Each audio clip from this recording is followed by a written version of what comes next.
Due to the sweeping away of iron bridge over Irang River along Imphal-Jiri National Highway 37 route, vehicular traffic came to a halt. However, to address the issue, a new RCC bridge was inaugurated, restoring the flow of vehicles.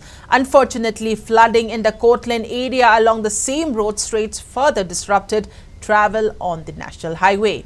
Authorities swiftly renovated the road to reopen it for passage. Despite these efforts, the old Irang bridge succumbed to flood waters, rendering the road impassable once again.